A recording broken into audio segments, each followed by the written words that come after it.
dunia yang berbeda, manusia yang berbeda, budaya yang berbeda. Terus ada yang ditanam ke Indonesia. Lah makanya ketika ditanam ke sini wong konsepnya kazarain seperti tanaman, maka orang Jawa ketika menerima Islam konsep yang dipakai adalah apa? Lir ilir tandure wusu milir. Jadi zarain itu tanduran, maka orang Jawa menyebut tandur. Jadi aja dikira itu tembang ngarang, itu enggak. Kazarain seperti tanaman, mulane wong Jawa menyebutnya tandur. Lir ilir tandure musu milir. Ojo krucak-krucik to, Kang. Ya. Jadi tandur. Nah, itu ditandur di semua tempat yang tadinya wudhu. Di sini nggak ada masalah. Karena apa? Di sini banyak air. Itu sholat nggak ada masalah di sini, karena orang sini wis dari pelajaran dasar Tuhan itu juga nggak kelihatan. Tan kenoki noyongo ngopo laisa kamitslihi syai'un. Suruh puasa ya seneng orang sini, apalagi orang sini hobine poso. Karena dulu orang sini mengenal istilah upawasa. Upawasa itu nggak makan, nggak minum, nggak menyentuh perempuan, persiapan muksa. Makanya bahasa Islam syahrul Ramadan kok nggak makan, nggak minum, nggak menyentuh perempuan seperti upawasa, maka syahrul siam disebut bulan puasa karena ditanam di sini. Sholat ya ditanam di sini, sembahyang Allah tanam sini pengiran. Saya ini mestinya syaikhun ustadzun, tanam sini tadi kiai. Ya kudu trimo jejeran karo kebo Kiai Slamet, tombak Kiai Pleret, musola langgar, Allah pangeran, malah ono sing ngarani sing ngecet Lombok. Ya itu biasa. Sampai hari ini sing teko dhisik Honda, ya walaupun R-King ya tetap disebut Honda. Karena yang datang pertama Aqua, maka Ades pun ya rela disebut Aqua nasional disebut Sanyo, seluruh pembalut ya Softek. Ya ini karena ini namanya sosiokultur. Jadi jangan dikira agama itu tidak, karena dipakai manusia punya budaya, punya pengetahuan. Ya kan, begitu ditanam di sini orang nggak boleh lagi ribut masalah jenggot. Karena apa? Manusia sini rasnya mongoloid. Ras mongoloid tidak punya jenggot. Kalau ras Semit bangsa Arya punya jenggot. Makanya sahabat dan orang Arab sampai sekarang masih punya jenggot seperti Nabi, karena bangsanya sama. Maka jangan ribut di negeri dengan ras tidak berjenggot. Sampai sekarang di Arab bisa nyuntur Rasul makan pakai 3 jari, bisa wong kurma. Lah tekan kene soto ya ndak bisa. Sampai sekarang di sana jubahan masih bisa, karena kultur dan geografinya masih sama. Orang sini pakai jubah ya nggak bisa nanam padi. Makanya jubah baju syar'i dipotong, potongan baju syar'i namanya syar'un. Orang sini nggak punya huruf ain, punyanya monggo botongo, maka syar'un jadi sarung, saruan jadi sarungan. Maka orang sini nggak perlu ribut masalah katok cingkrang, karena fleksibel. Sampai nek pengen cingkrang lindingen sing rada dhuwur, nek pengen medun plotrokno beres. Makanya sarung itu adalah titik kompromi antar isbal. Lho mangakno enakan di sarungan karo kathok. Nek kathok ra iso medun, ra iso munggah. Nek sarung iki plotrokno iso cincik sampai pas dengkul ya iso. Lho, ini titik-titik kompromi. Lho jangan dikira. Makanya ketika Quran dibaca di sana ya masih bisa. Zaman sahabat ya masih bisa baca Quran, wong muridnya Nabi. Tabiin Ketika yang jauh dari Arab nggak bisa baca Quran, yang lungkek-lungkek kayak cacing itu nggak bisa. Makanya terus tahun 65 Hijriah Quran itu dikasih titik-titik, itu anyar itu. Nun ada satu titik di atas, ba ada di bawah, tak dua. Itu zaman Abul Aswad Ad-Duali tahun 65 Hijriah. Disebar lagi bangsanya beda, titik-titik gak cukup, dikarokati fathah kasroh dhamma.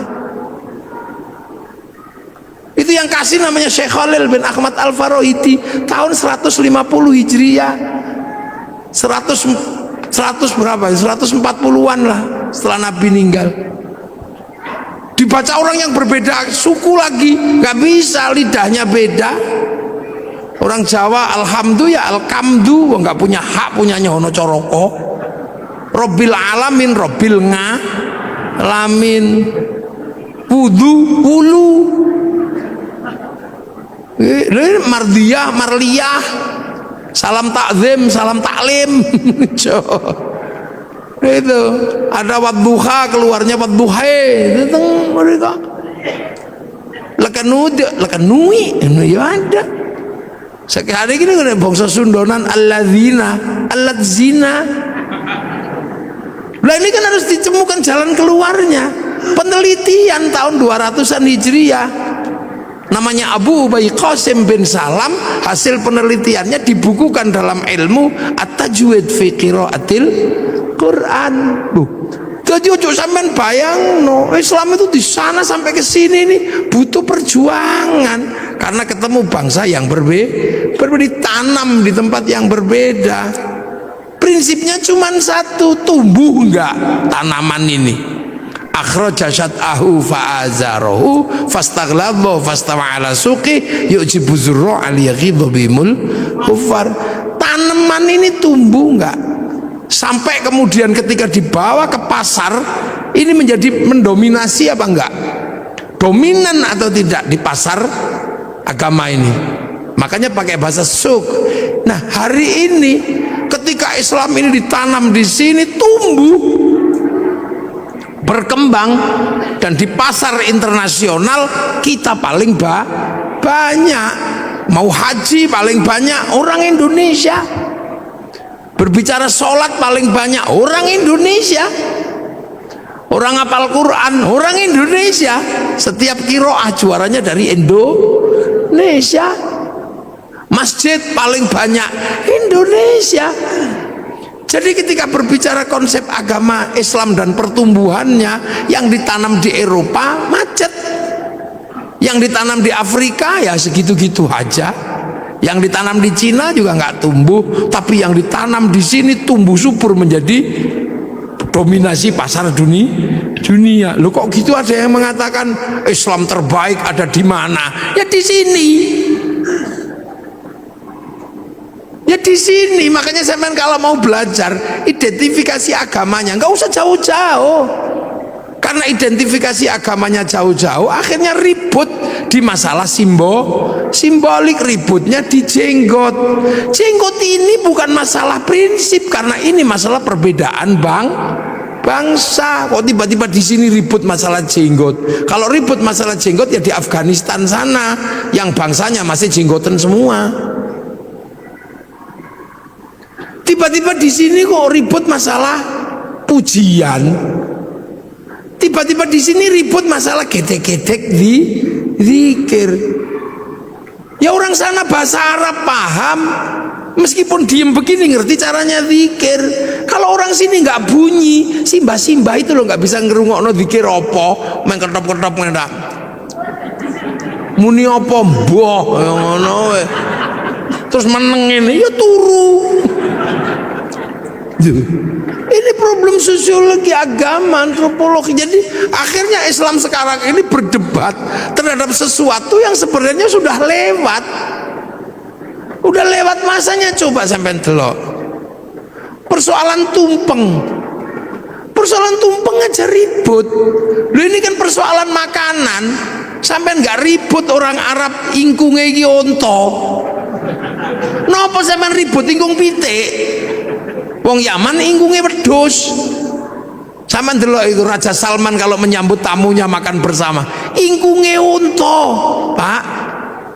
Lengkene wedhus sing 20.000, pitik sing 20.000 sampean ribut. Soalnya nopo nek wedhus larang, makanya di sini cukup pitik, murah, ndoke akeh. Kita akhirnya kan ribut masalah sesuatu yang sebenarnya udah nggak perlu diributkan. Ribut masalah ngadep kiblat. Fawalli wajhaka syatrul masjidil haram. Ngarah-arah tok lho lapo sampean ribut. Pokoke anggere madhep rono ngene, Allah Akbar. Wis ini wajhatu wajhiya. Wong pancene ado, sinyale kadang ilang. Allah, oke mau. Wis merem-merem ini wajah tuh wong pancene online ayo sinyale ilang. Wong pemancar utamane ning Mekah kono lagi ini cuman pemancar lokal. Begitu ono ting ting ting bakso ya wis. Wah, iki begitu melek sarunge bolong. Udah lagi itu gak usah ribut masalah ngono kuwi. Kita suka ribut sekarang terhadap sesuatu yang sebenarnya tentang Allah. Apa Allah pengene. Lah nek Kanjeng Nabi kalau di atas unta gini wong wis ketok teko nguri. Nek pengimamane agak rendah gini supaya ketok teko mburi. Ini kan problem-problem yang sudah terjelaskan. Jadi karena ditanam di sini ya pakai sini. Krungu Islam Nusantara. Iki apa? Lu Islam fi Nusantara, Islam di Nusantara itu ya gini. Sampean tutup auratnya katok, lambi, peci, kono jubah, kono udeng, manono tok. Imamah ya udah loh. Jadi kita ini terkadang ribut maka persoalan sisi loro, ribut tumpeng, ribut ake, ribut hormat bendera, ribut apa? Yang sesungguhnya itu problemnya adalah problem bangsa yang berbeda. Tapi rukun iman, rukun Islamnya tidak pernah berubah. Lah apa sama ribut kentongan karo beduk? Padang pasir, Allahu Akbar, Allahu Akbar, krungu wong kadoh. Nang kene ra dikai bedhuk ora krungu. Saiki bedhuk pensiun gara-gara ono speaker. Karena lebih keras speaker itu. Besok speaker ya pensiun. Wong lunga ning masjid di WA. Pakai alarm. Wah, sampean lho. Rabi biyen salaman ngene. Saiki lewat video call ya iso. Zamannya berubah. Dhisik wong Jawa sing paling sakti iku sing nempiling semaput. Iki sakti. Saiki wong sakti kere. Sak tempilingan 7 juta. Tanya Pak Kapolres sekarang kalau tidak percaya praktek no. Maka ilmu itu juga otomatis hilang. Dhisik orang sakti itu ketika ngelirik wong wedok I love you. Poso pitung dino pitung bengi. Saiki lho urung poso kelewatan Avanza wis I love you. Cinta tumbuh bersama Avanza. Jadi loh ini problem-problem yang berubah. Sampeyan arep meksa ndelok TVRI flora dan fauna pengen terus kucing Afrika ini sudah berubah. Saiki neng kene sampeyan buka apa ono ora perlu ngenteni sedina terus dinteni wis mertune Pak Harmoko ngono ndak perlu. Jadi bupati pun harus begitu. Kita ini bangsa. Makanya sekarang Sleman lagi masalah sepak bola itu. Lah ya, Pak Bupati harus tahu sepak bola ini rasa ngoyo. Sepak bola itu punya bangsa yang berbeda. Wong Eropa ini gede-gede dhuwur-dhuwur. Lapangane podo, aturane sama. Lah wong kene cilik-cilik lawan Eropa, yo ora bakal menang. Nggih. Akhirnya agar imbang naturalisasi. Loh, basket ya nggak usah kita ngejar terlalu terhadap basket. Menang karo NBA ya mokal. Wong kono 2 meter seprapat nah kene mung 170. Kene mencolot nggak yo kena udel. Ya coba. Ya maka Sleman ini yang menggalakkan olahraga yang mungkin. Bentek mungkin. Lu sekarang sepak bola itu kalau nggak naturalisasi, ya mesti kalah. Wong-wong cilik peli ngono gini kalah. Itu olahraga internasional, standarnya sama, aturannya sama, manusianya berbeda. Ayo kondi on menang. Tinju kok musuh Mike Tyson ya disamplok ya pingsan dewe.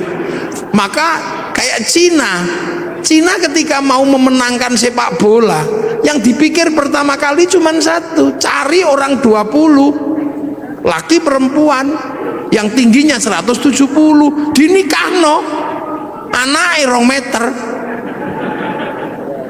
Loh itu cara pertama. Jepang juga sama, mempersiapkan generasi yang tinggi. Lah nek naturalisasi yo entek duwe mung bayar. Wis golek wong Sleman sing dhuwur-dhuwur nikahno. Persiapan membentuk kader sepak bola. Ngono. Kader basket. Nggih, kula sing mau idoh nggih. Loh ini, makanya Thailand itu sadar diri. Begitu yang digalakkan olahraga ya sepak takraw itu karena bisa dia. Loh. Jadi seluruhnya ini menyesuaikan. Pabrik mobil, pabriknya sama. Ketika dikirim ke Eropa ya setirnya kiwo, kirim rene tengen. Loh, itu sudah lama. Terus neng kene kono sepion, kene sepion. Sana sepion adalah untuk melihat belakang, sini sepion untuk takon. Sepi rayon, sepi.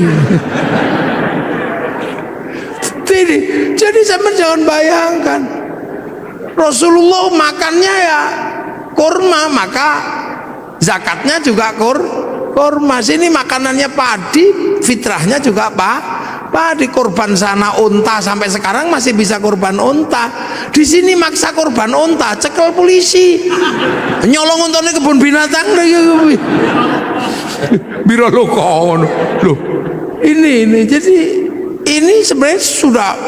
Nah, yang perlu dipahami ulang adalah bagaimana Al-Quran ini menyelesaikan problem yang sudah terbuka, yang dulu dibuka oleh para ulama terkait algoritmanya. Siapa ini yang akan ngurus? Kalau print outnya udah semuanya banyak yang hafal lah, penghafal terbanyak, tapi memahami codingnya ini.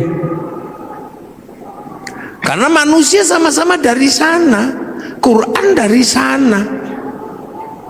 Makanya manusia itu bisa dikirimi Quran. Seperti provider handphone, dia menurunkan kartu. Nah, antar kartu ini bisa saling tukar data, karena data ada di provider. Makanya kartu ini kirim data sana bisa. Tergantung kita mau paketan apa. Yang penting punya wifi. Yang tidak punya wifi ya cari wifi gratisan. .co.id. Sama manusia ini juga bisa kirim Al-Quran, kirim Fatihah, kirim apa. Yang penting ketika kirim punya wifi. Kalau nggak punya wifi cari wifi gratisan. Wifi-nya siapa? Wifi-nya Nabi, wifi-nya wali. Namanya tawassul. Nah, kenapa Nabi wali paketannya gede? Karena download. Nabi wali itu download. Qalu rabbuna wa tsumastaqamu tatanazzalu alaihimul malaika alla takhafu wala takzanu. 3 tahun ya Allah ya Allah ya Allah ya Allah. Ono sing 3 tahun Sunan Kalijogo. Syekh Abdul Qadir 25 tahun ya Allah ya Allah ya Allah. Download. Maka wali-wali itu paketannya besar. Makanya bisa mengerti hati orang karena bisa meretas. Wali-wali mau macam-macam zaman-zaman dihack karo para wali wae sampean paketannya gede, wong download. Nah, sampean kalau diajak download langsung tidur. Ya Allah ya Allah ya Allah ya Allah. Ya Allah ya. Alayo gringgingan. Loh ini kita ngomongin Al-Qur'an. Makanya Al-Qur'an ini sesungguhnya adalah bukan sesuatu yang hanya semata-mata bisa dibaca dengan irama. ada di balik situ, ada codingnya. Sampean menguasai codingnya itu, beres urusan dunia. Sampean randi duit ngerti codingnya, sudah tulis aja, ditempel aja di pintu tol, tok gitu. Coding duit ning Al-Qur'an. Orang kaya lewat situ mesti inget sampean jenenge. Tak tulis coding prek, muafik ngono ya elek wong iki. Mlane wong biyen ana angel di coding wis rampung. Ngono terus diarani klenik. Yang itu ya salah. Padahal zalikal kitabul la raiba fi, pertama niku hudal lil muttaqin alladzina yu'minuna bil ghaib. Nah saiki anggar krungu ghaib ngono gudiken. Lu padahal Quran itu ya butuh pertama kali ya kok gaib. Makanya ada orang belajar ilmu hizib, ilmu mahabbah, ilmu apa itu karena apa? Bahwa jangan sampai gaib itu menjadi pemikiran tok, tapi dia harus menjadi experience of religion, pengalaman keagamaan. Makanya ono sing sampai jerokno zikir gitu, ya Allah ya Allah ya Allah ya Allah ya Allah ya Allah gitu. Nah untuk itu semua ya men harus ngerti donya niki ana sing duwe sapa? Rob, pangeran. Nah ismu rabbika iku sapa ae, sapa apa jenenge pangeranmu. Makanya Quran pertama kali Fatihah. Fatihah itu bunyi pertama apa? Bismillahirrahmanirrahim. Sebut asmane Gusti Allah. Nah ismu Rabb iku sapa ae? Ya 99 iku, walillahil asmaul husna fad'uhu biha. Makanya ada orang yang seumur hidupnya cuma nyebut-nyebut tok. Ya Allah ya Allah ya Allah ya Allah ya Allah ya Allah ya Allah. Loh, perintah pertama sebut asma Allah. Sebut. Ndas ora iso muni diajari apa? Gedege, ya Allah, ya Allah, ya Allah, ya Allah. Tangan nggak bisa bunyi cekeli tas bokong nggak bisa bunyi suruh duduk, kaki nggak bisa bunyi suruh sila, supaya semua bisa menyebut asma Allah. Dok subhanallah, pecah telek masya Allah, ngelunggui udut iya Allah. Ini kan pelajaran dasar, sebut asma Allah. Makanya kalau ada orang gedek-gedek, oh coba lono, kan itu mengajari kepalanya agar bisa mengenal Allah.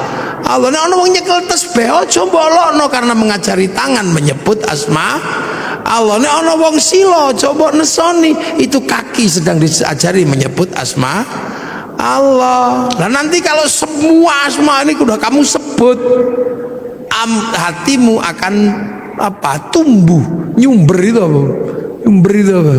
Nyumber itu akan keluar apa? Ar-Rahman. Kamu akan tahu semesta Tuhan bahwa Allah itu penuh belas kasihan. Ar-Rahman kang welas asing dalam dunia lan akhirat. Jadi sesuatu di dunia dan di akhirat itu dapat rahmatnya Allah. Makanya sampean nggak usah marah sama orang. Cina, ini lo Cina itu neng dunia berarti oleh welas asih Gusti Allah. Makanya orang Islam itu bisa berhubungan sama Cina dengan inten. Kapan? Ya ketika sholat. Orang sholat pasti berhubungan sama Cina secara inten. Kenapa? Karena sholat itu nutup aurat. Tutup aurat itu kain itu urusannya pabrik kain. Nah pabrik kain itu sing duwe Cina. Mula aja ngamukan karo Cina ne lunga udah. Loh, ini dunia ini nggak ada yang berdiri sendiri. Ngaji malam hari ini Jepangnya ra teko, mikir teko.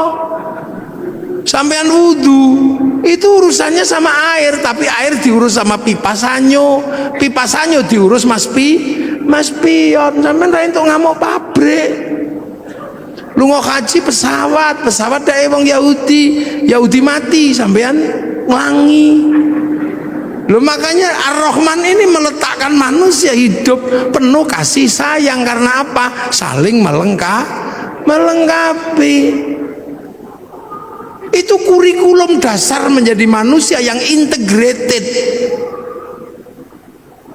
Makanya kiai-kiai nek pokon maca Fatihah bismillah ilang emo.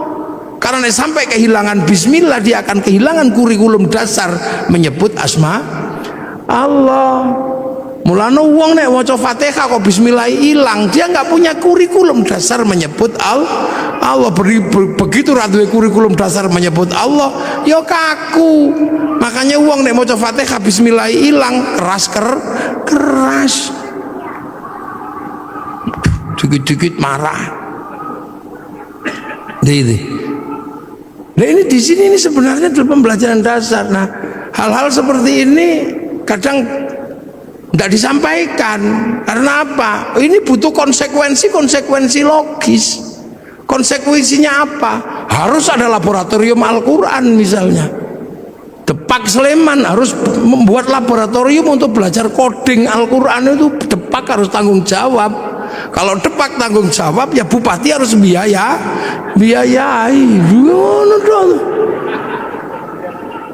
Kementerian Agama membiayai ini untuk apa? Mengkaji kitab-kitab klasik untuk membuka kembali algoritma dan coding Al-Quran. Kajian Al-Aufaq, Mamba Usulul Hikmah, Syamsul Ma'arif, ini kajian coding.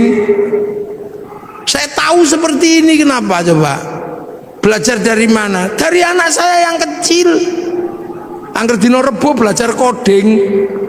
Oh lah kok sama dengan sing tak pelajari mbiyen.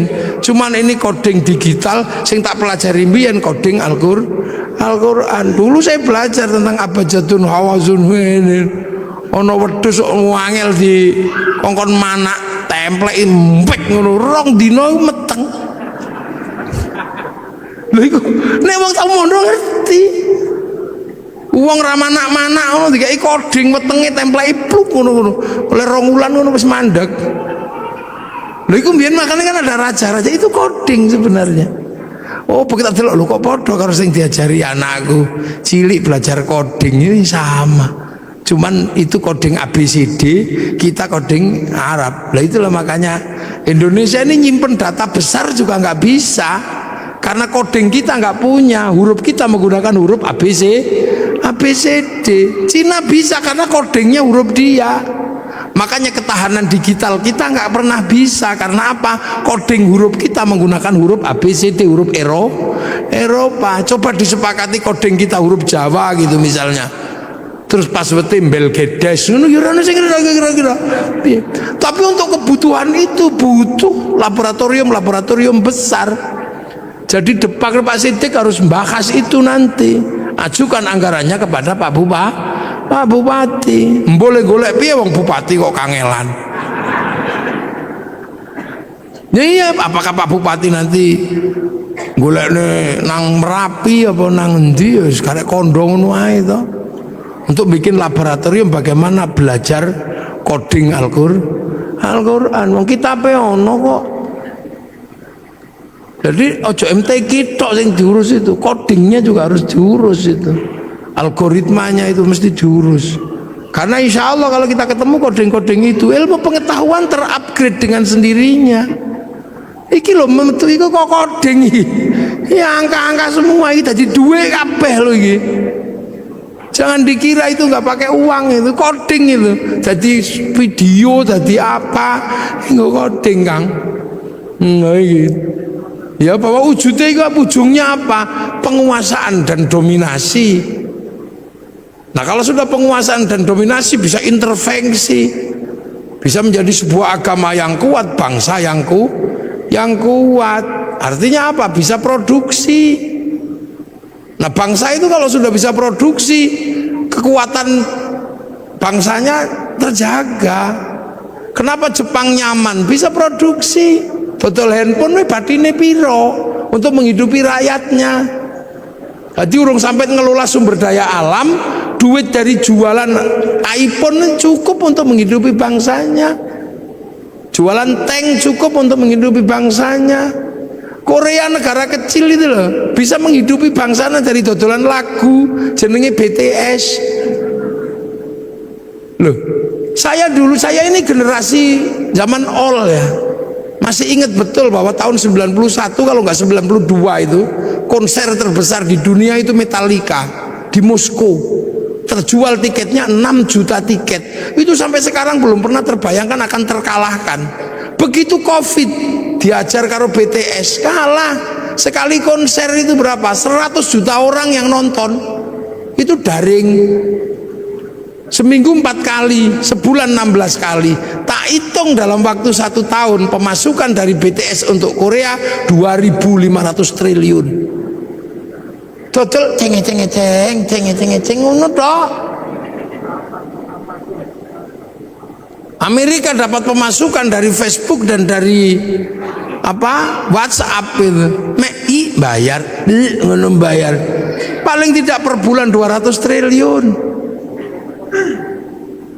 Nah sampeyan dodol apa geblek? Loh, ini penguasaan dunia, jadi aja mbok kira dunia ini. Sampeyan selalu membayangkan APBD, APBN, tapi sektor informal yang dunia sudah bergerak nggak tergarap. Sampeyan malah mikir gawe biro umroh. Jadi sektornya tetap sektor manual, yang hitungannya hitungan analog, bukan hitungan digital. Pernah enggak terus tiba-tiba kaum muslimin ini berpikir sholat Jumat digital, online, malah jadi masalah. Imam yang Surabaya, makmum yang Semarang. Maka Pak Ardo jadi bupati juga mesti mikirin yang itu, Mangke Wardo. Nggih, aja kok mikire pajak pasir ora oke. Anak Sleman yang pinter-pinter kumpulin semua. Wong Sleman ini gudangnya wong pinter. Kampus UGM, UPN, UIKIP jadiin satu IAIN, wis ngono mbakaso. Mungkin nggak bertarung di dunia digital, pakai coding apa iso. Loh, ini penguasaan itu. Sampai nojo bayangno. Makanya negara-negara yang bangkrut itu negara apa? Yang nggak bisa ngerespon. Coba saiki meng dodol BTS ceng ngono setahun sakmono. Ya itu sistem. Gojek iso ngalahno Bluebird yang armadane triliunan, meng nganggo coding laptop loro tok. Sampeyan bayangno Bukalapak bisa mengalahkan di bursa ngalahno Gudang Garam sama Jarum itu. Memang Bukalapak butuh laptop loro. Nah Al-Quran itu punya coding seperti ini. Ayo kapan Sleman gawe laboratorium? Apa digelar ning Pemkap, apa digelar ning pondok rapopo? Lumayan aku lah. Nah neng gawe ning Pemkap ya tidak apa-apa. Cuman kan pembiayaannya terlalu gede, karena kalau di Pemkap itu sing biayai bupati, jadi mesti hitungannya wah rada gede. Nah nek ning pondok kan gratisan. Loh, tapi memang harus ada laboratorium itu. Hitung nanti kita bisa kita uji dengan teknologi digital antar frekuensi itu apa sih? Apa ini antar frekuensi? Kita buka itu fikulubi marodun itu apa kodingnya. Nanti kalau kodingnya ketemu alat ini untuk menghilangkan orang sakit hati. Orang yang aromaterapi yang mampu menghilangkan sakit hati. Lu ini menurut agama ini sebenarnya sesuatu yang sangat luas dan masa depan. Makanya hari ini hampir seluruhnya teknologi ini kan teknologi langit yang dulu pernah dijalankan oleh Rasulullah lewat Isra Mi'raj. Nah ini penting untuk dikaji secara bersama-sama, dan inilah sebenarnya harapan besar bahwa Al-Quran pada suatu saat akan mencetak orang-orang masa depan. Jadi Islam itu nanti punya orang masa depan yang mampu memecah kode-kode dunia. Neng itu kapan terjadi? Tapi pasti terjadi. Karena akan muncul orang itu. Siapa? Ya orang yang bisa mecah kodingnya langit dan bumi. Karena itu nanti ada orang itu ada nanti. Ini saya kira tumbuh kapan? Karena orang itu sudah disebut di dalam Al-Quran bahwa nanti pada suatu saat akan ada orang yang mampu memecah koding-koding dunia ini. Jadi dalam penciptaan langit dan bumi akan dipecahkan rumusnya oleh ulul albab. Inna fi khalqis samawati wal ardi wa ikhtilafil laili wan nahari la ayatil liulil albab. Jadi ada nanti itu orang namanya, ini pemecah coding. Siapa? Alladzina yadhkurunallaha qiyaman wa qu'udan wa 'ala junubihim wa yatafakkaruna fi khalqis samawati wal ard. Orang yang berpikir secara maksimal, berdiri mikir, duduk mikir, terlentang mikir. Artinya nggak linier, nggak mikir sambil duduk tok. Dia nggak linier terhadap isi dunia, dibongkar semua. Duduk mikir, terlentang mikir, berdiri mikir. Sampai nanti hasilnya ensiklopedik. Rabbana ma khalaqta hadza batila. Ya Allah, gak ada yang sia-sia. Subhanaka faqina adzabannar. Minta perlindungan dari api neraka. Rabbana innaka man tudkhilin nar faqad akhzaita wa ma lidh-dhalimin min ansor. Rabbana innana sami'na munadiyan yunadi lil iman an aminu bi rabbikum fa amanna. Rabbana faghfir lana dzunubana wa kaffir 'anna sayyi'atina wa tawaffana ma'al abrar. Rabbana wa atina ma wa'adtana 'ala rusulika wa la tukhzina yaumal qiyamah innaka la tukhliful mi'ad. Ini orang-orang masa depan. Jadi Islam ini agama masa depan. Hari ini yang sudah memecah coding besar itu Taurat dipecah codingnya, Injil dipecah codingnya, sehingga pergerakan Injil, pergerakan Taurat yang ke arah barat mampu membangun peradaban Eropa yang sedemikian gede. Nah, Al-Quran ini bergeser ke timur, ke sini. Sanggup nggak kita memecah coding besar itu sehingga menjadi bagian dari problem solving untuk bertarung di dunia masa depan. Semoga kita semua masih menangi zaman itu. Syukur-syukur di kehidupan ini generasi itu akan muncul dan kita menjadi bagian dari perubahan besar nuzulul Quran. Al-Fatihah. Dan itu turun, dari Quran itu turun. Nah, istilah nuzulul Quran itu ya lebih mendekati kebenaran karena turun.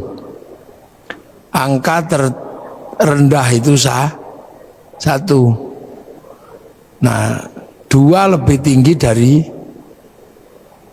1 kecuali juara kelas.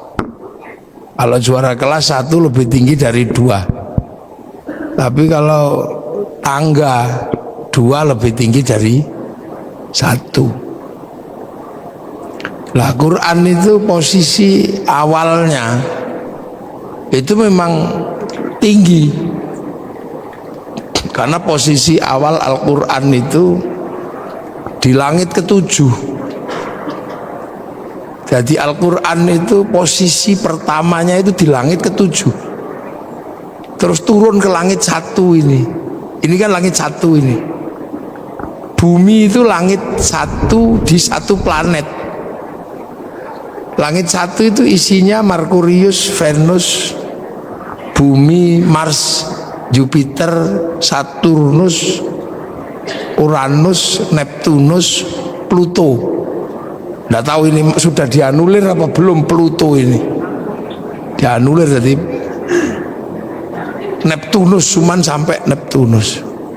Itu dalam ilmu tata surya ini disebut galaksi Bima Sakti. Yang diantara planet di galaksi ini ada namanya Bumi.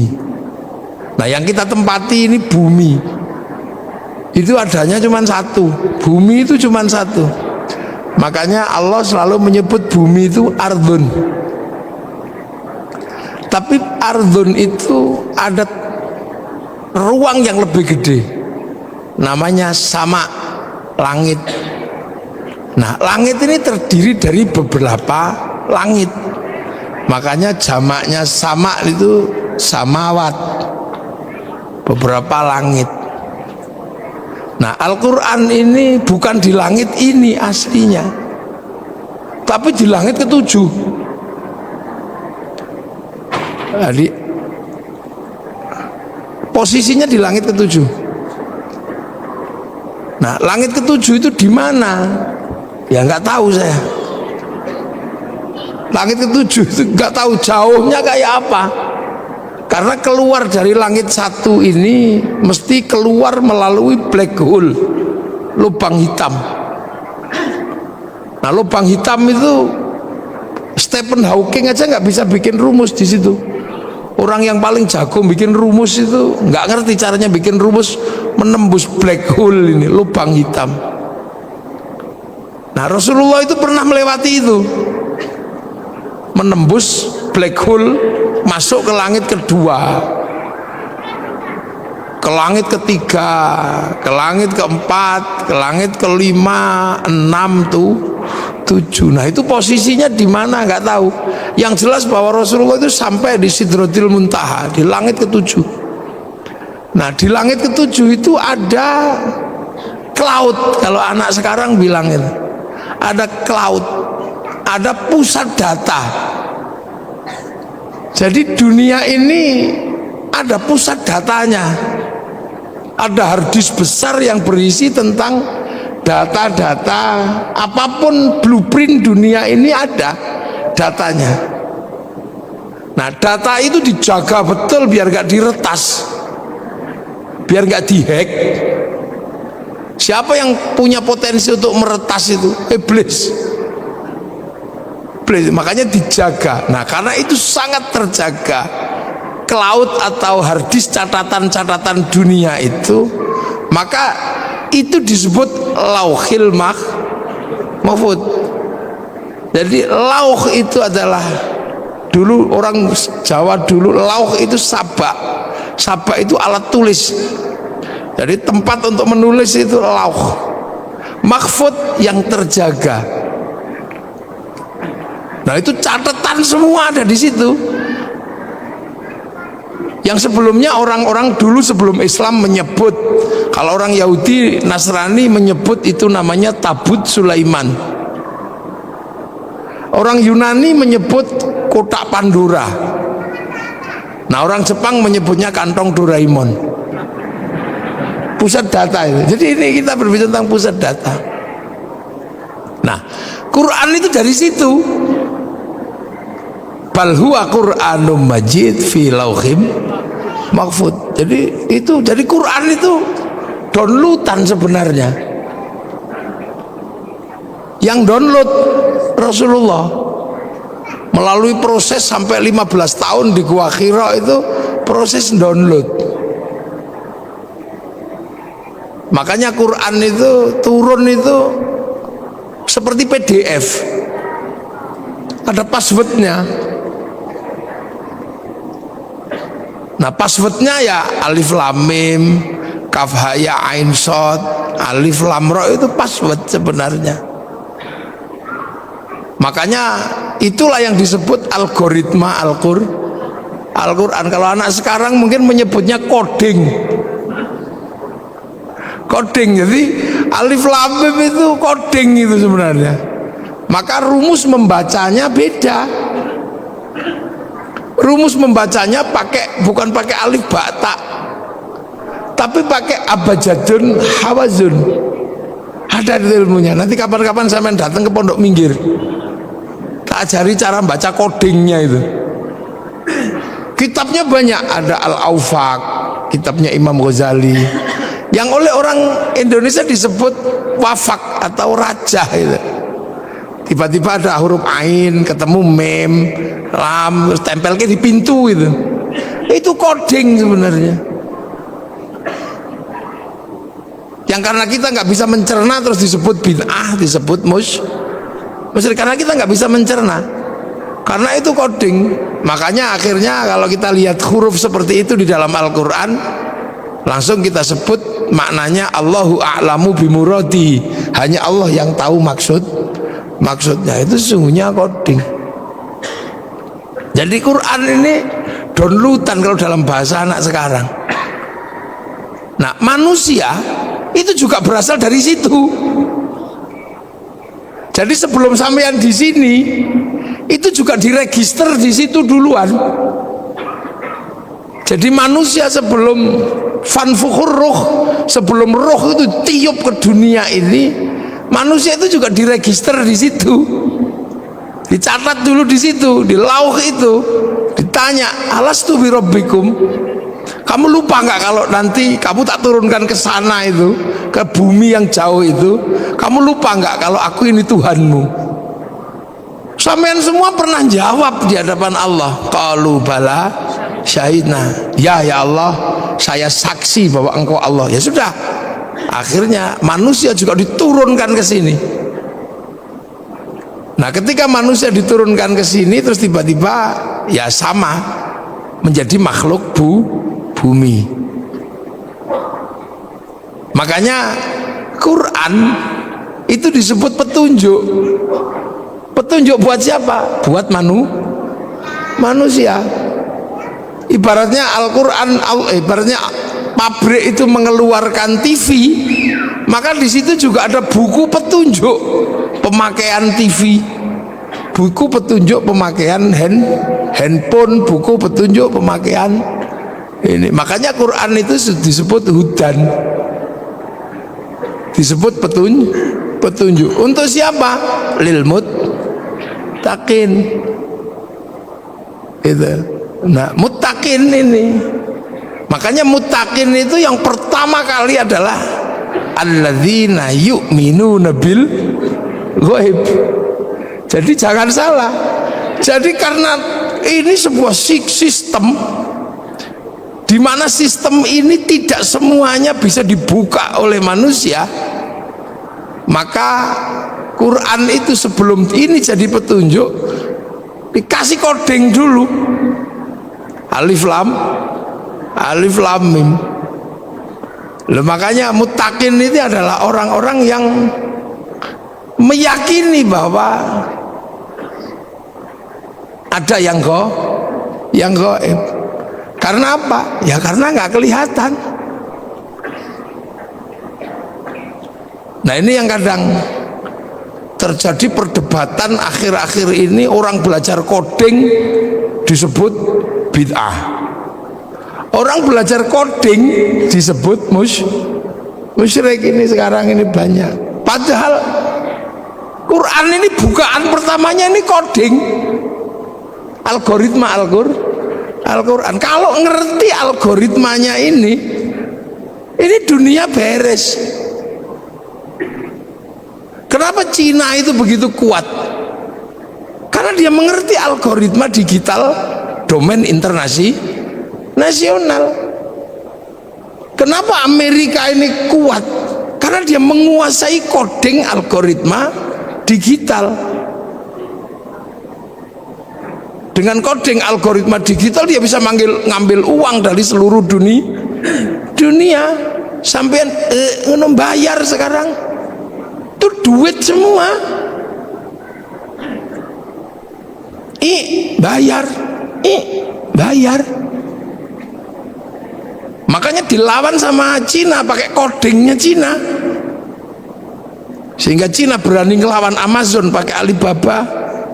Itu pertarungan pertamanya mana? Di codingnya, bukan di Amazon sama Alibaba. Kalau Amazon sama Alibaba itu sistemnya, di dalamnya ada namanya algoritma dan coding. Kalau coding dan algoritmanya tidak dikuasai, nggak bisa ngelawan. Bagaimana bisa ngelawan Facebook pakai QQ-ren?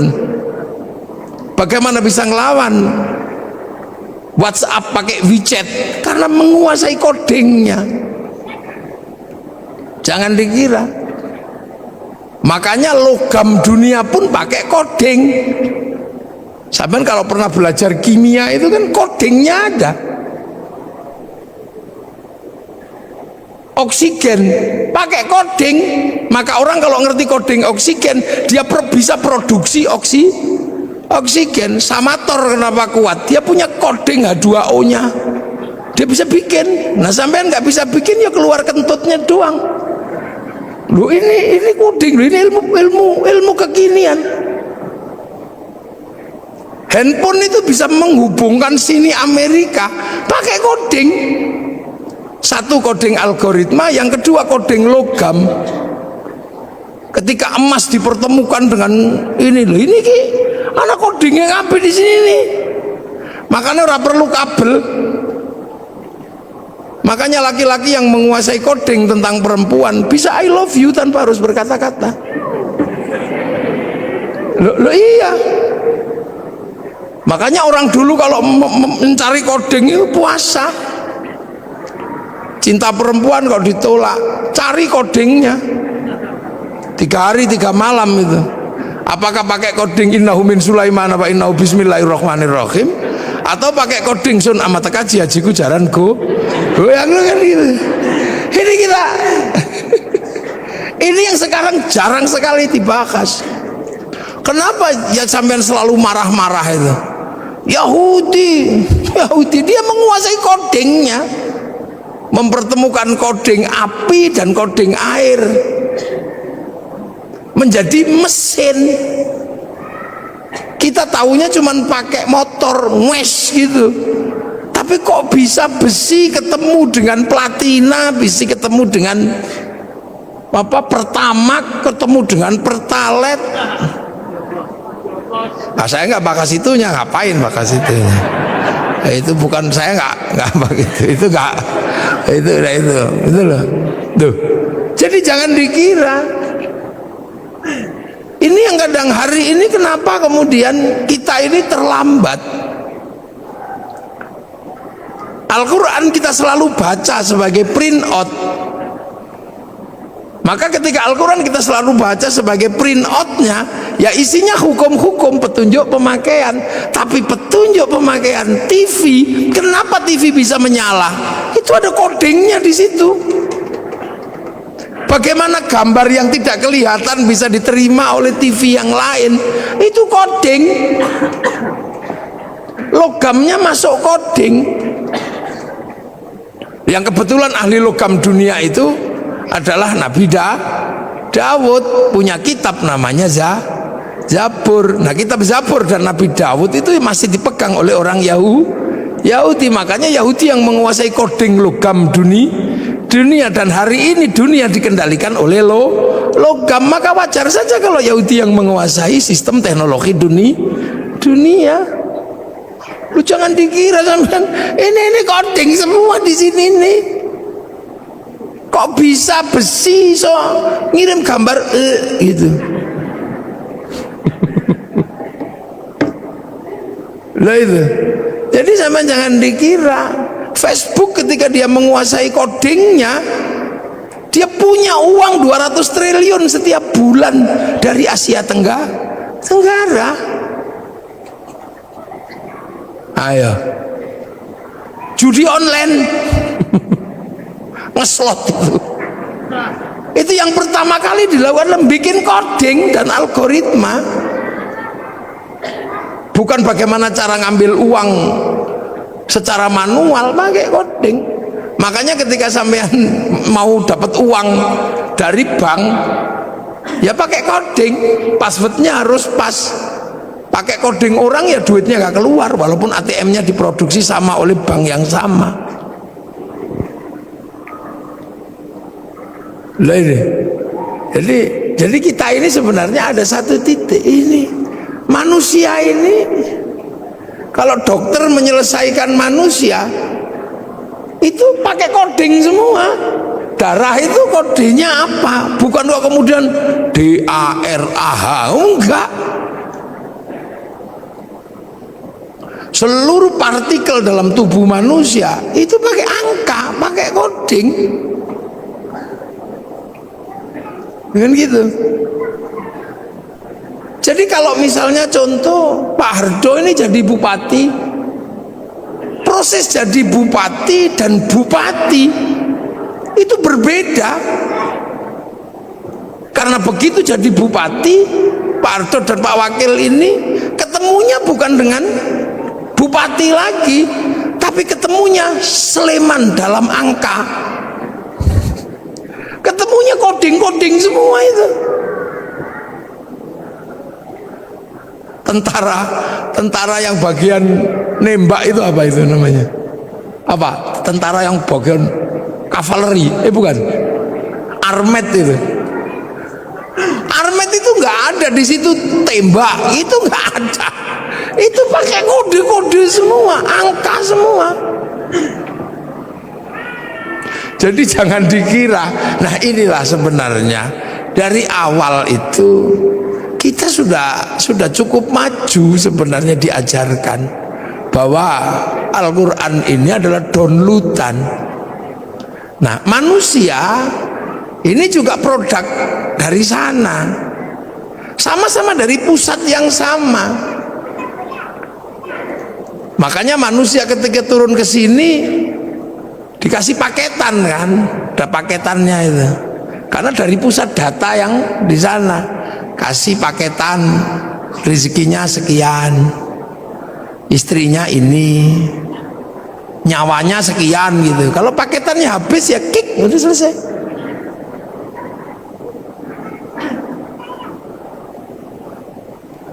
Gitu. Makanya pertama kali Quran itu Iqra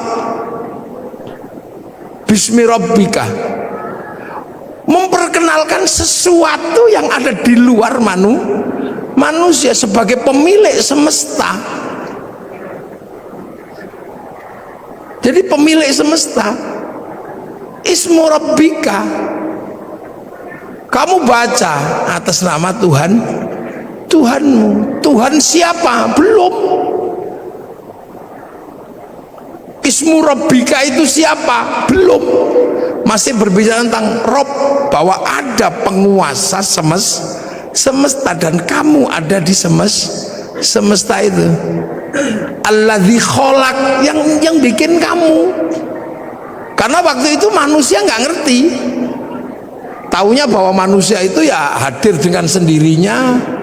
Apalagi di Arab kan, yang waktu itu ya taunya yang bikin manusia itu ya lantaran patung, tapi yang bikin ya tetap bapaknya kan gitu. Kalau nggak dibikin ya nggak keluar. Itu dia nggak ngerti bahwa ada semesta Tuhan, itu nggak ngerti. Makanya manusia pertama kali diajarkan, kamu harus tahu bahwa ada realitas universal, realitas mutlak, kalau di luar realitas parsial seperti kamu. Kamu ini realitas parsial seperti realitas sapi, realitas ini. Tapi di balik itu semua ada yang mutlak. Nah itulah penguasa goib, pemilik goib itu. Yang kamu lihat karena kamu gak kelihatan, atau yang kamu nanti akan lihat tapi hari ini belum kelihatan. Akhirat itu goib karena kamu belum nyampe sana, nanti kamu akan sampai. Sederhana itu aja, ya sudah, kamu bawa, ada yang bikin. Yang kebetulan Rasulullah di Mekah, karena orang Mekah waktu itu sudah nggak ngerti bahwa dunia dan seisinya itu ada pemiliknya. Karena Mekah itu lama ditinggal Nabi. Nabi terakhir di Mekah itu Nabi Ismail. Setelah Nabi Ismail pindah ke Filistin, orang Mekah nggak ngerti Nabi. Wis belas orang ngerti Nabi wong Mekah itu. Makanya disebut fatrah. Jadi nggak ngerti karena sudah lama ditinggal Nabi. Orang Sleman karena nggak pernah ditinggal kiai, ya tahu kiai. Makanya ketika kiai datang ya bupati aja nyambut. Karena Sleman tahu kiai, karena nggak pernah kosong semenjak Islam datang ke sini. Sleman ini selalu terjaga, sehingga selalu ada kiainya. Maka generasi kesekian pun masih tahu kiai, gitu. Masih tahu ulama. Di Irian yang tidak pernah diajarkan tentang kiai, jangan pernah membayangkan mereka kenal kiai. Makanya kalau kiai datang ke sana nggak usah minta disambut, orang sana nggak ngerti karena nggak pernah ada kiai. Sering saya contohkan, mungkin kalau saya di sini orang tahu kiai, saya di Irian dikira tim pemburu babi, ya nggak usah marah, ya nggak usah emosi. Makanya Rasulullah itu ketika harus berbicara tentang Rob itu penuh kesabaran di Mekah itu, karena orang Mekah nggak ngerti. Makanya Rasul nggak suka marah-marah, kamu hancurkan, enggak. Yang tahu Rasulullah itu Rasul itu di Mekah waktu itu cuman Allah. nggak ada yang ngerti. Beda kalau Rasul lahir di Filistin. Filistin itu secara teologi, secara sosiologi, secara antropologi masih ketunggon. Apa ketunggon itu? Masih ditungguin Nabi. Jadi orang tahu Nabi kalau di sana. Kalau di sana nggak ngerti.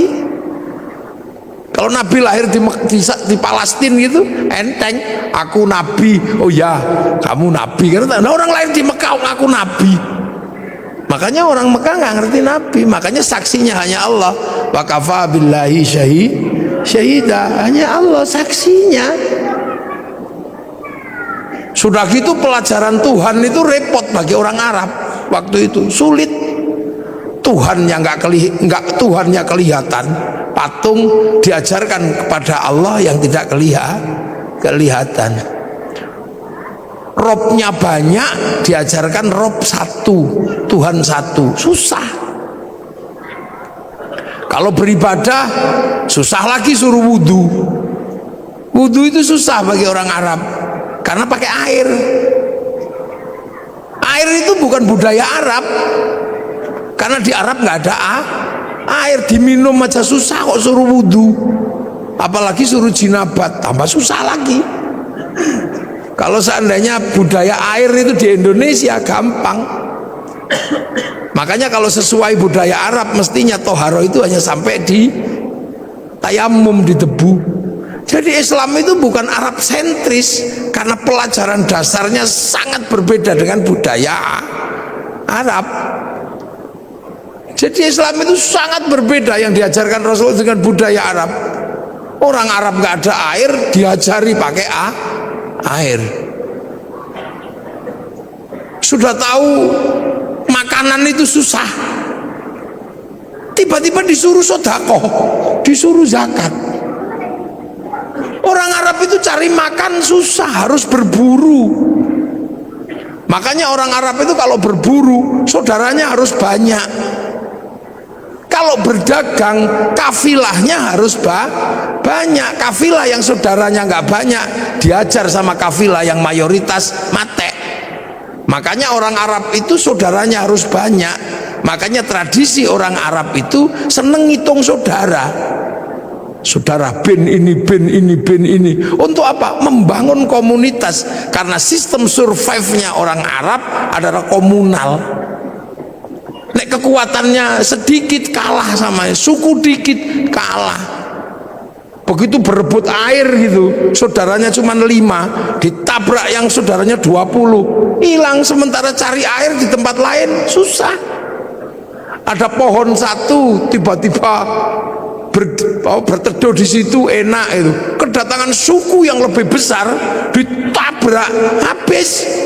Makanya mereka harus punya suku yang besar. Makanya orang Arab itu punya tradisi ngitung saudara, ibin al. Lah orang Jawa yang nggak terlalu ngitung, dipecat sama saudaranya yang ini hidup di sebelah situ hidup. Makanya orang sini itu kampungnya banyak. Karena apa? Hidup dimanapun bisa. Di lereng Merapi ya hidup, di pojok minggir ya hidup. Di mana aja hidup orang Jawa itu. Hidup sendiri itu hidup. Berdua gitu sama istrinya. Hidup di mana? Hidup cari air nggak susah, cari makanan nggak susah. Di Arab nggak bisa. Begitu ada sumber makanan, yang berebut di situ banyaknya luar biasa. Makanya orang Arab harus punya saudara banyak. Makanya sampai di sini pun kalau keturunan Arab selalu ibin gitu. Kalau di sini nyaman, nggak boleh ngambil air di situ, bikin sumur di sebelahnya, ada sumbernya. Makanya di sini desanya banyak. Orang Arab kota, karena untuk menguasai resources butuh saudara yang banyak. Lah itu makanya ketika makanan aja susah kok disuruh zakat, repot bagi orang sana. Apalagi suruh puasa, sudah tahu panas kayak gitu suruh puasa. Wah repot katanya, ajaran ini Tuhan ini merepotkan gitu. Lu puasa itu bagi orang Arab ketika musim panas susahnya luar biasa. Orang Orang sini puasa lari ke tepi sungai nyemplung beres, berteduh di bawah pohon pisang sambil sinsot, enak. Makanya orang sini itu puasanya itu nggak khusyuk karena sumber makanannya banyak. Orang Arab kalau puasa khusyuk karena keluar rumah lihat padang pasir. Siapa pengen makan padang pasir? Makanya orang sini kamu daripada keluar rumah lihat jambu, lihat apa, daripada itu mending tidur. Makanya dalil yang paling terkenal di Indonesia itu naumu shaimin ibadatun. Jadi tidur itu adalah bagian dari ibadah karena potensi nggak khusyuk ketika keluar rumah itu tinggi. Nah itulah makanya orang sini kalau bulan puasa lebih banyak tidur. Nah akhirnya susah nyarinya karena tidur. Daripada susah-susah nyari dimerconi. Makanya bagi orang Indonesia mercon itu sesungguhnya adalah bagian dari proses puasa yang punya sistem kultural yang seperti Indonesia. Maka Pak Kapolres, mercon jangan terlalu dilarang.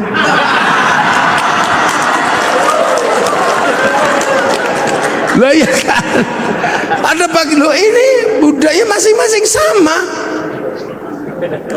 Orang Arab itu kalau zuhur asar satu-satunya tempat yang besar itu masjid, dan senang berkerumun.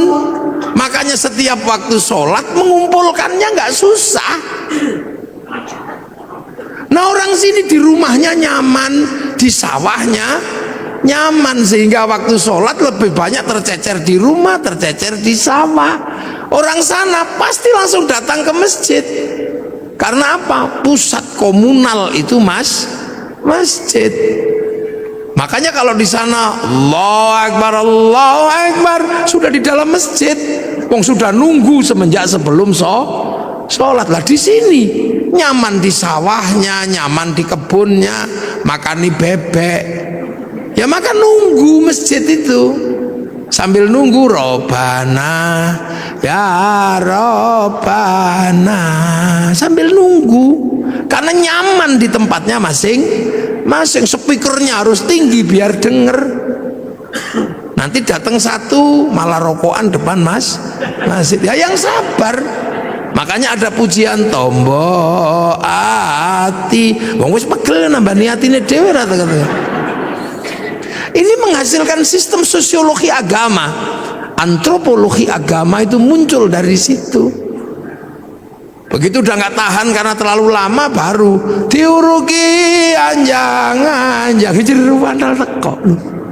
Ini sistem sosiologinya. Makanya puasa di sini nyaman, orang tidur ngorok gini, lihat matahari nggak kayak orang Arab. Orang Arab matahari keluar nampak karena apa? Padang pasir. Orang sini baru bangun nggak akan lihat matahari, kehalang Gunung Merapi, kehalang bambu, kehalang apa. Makanya biar nggak kebablasan ada tarhim, imsak, siap-siap, hati-hati kebablasan. Terlalu malam nyenyak tidur dibangunkan pakai tokrek sahur, nyaman orang sini tidurnya. Sahur ora sahur sakarepmu. Loh. Jadi proses di sana ini berbeda. Makanya ketika ajaran itu masuk susah. Apalagi haji itu bagi orang Arab itu masalah. Kalau nggak saking kuatnya ajaran keyakinan, apa? Tawaf. Satu kalau musim panas, yang kedua syahwat. Orang Arab itu kalau lihat kaki, tangan dan muka, wah itu syahwatnya luar biasa. Sementara kalau tawaf, ini muka harus dibuka. Betapa kita bisa melihat orang-orang yang indah di sana. Sementara pada saat yang sama, yang laki-laki disuruh pakai baju nggak boleh dijahit. Coba kalau mau ndablekan tinggal wes gitu aja. Ini sosiologi agama. Makanya Islam itu ja'a ghoriban wa sayaudu ghoriban, asing dan akan pergi dengan asing. Loh, makanya Islam itu pertama ya wa kafa billahi syahida Muhammadur Rasulullahnya Allah yang tahu. Sampai kemudian orang Arab ada yang bisa menerima. Nah, itu yang disebut walladzina ma'ahu, orang yang bersama Rasulullah, para sahabat. Makanya sahabat itu ya orang Arab, karena Islam itu turun di Arab. Sahabat ya Abu Bakar, Umar, Utsman. Nggak ada sahabat namanya Joni gitu, atau Hardo, itu nggak ada. Ya Danang, Edi, ya nggak ada. Wong itu baru terjadi proses di sana. Sampai akhirnya orang-orang yang mengikuti Rasul ini bentrok sama yang tidak mau. Makanya ada konsep asyidda'u alal kufar, marah sama yang kafir, yang nolak. Sampai akhirnya rekonsiliasi. Yang kafir masuk Islam, sudah. Wong ora ngerti kok, ya enggak apa-apa. Abu Sufyan, abu yang lain itu masuk Islam. Dalam Al-Quran terdokumentasi ruhama ubainahum tarahum ruka'an sujada yabtaguna fadlan minallah wa ridwanan simahum fi wujuhi min atharis sujud. Jadi tidak ada yang lain, hanya Allah.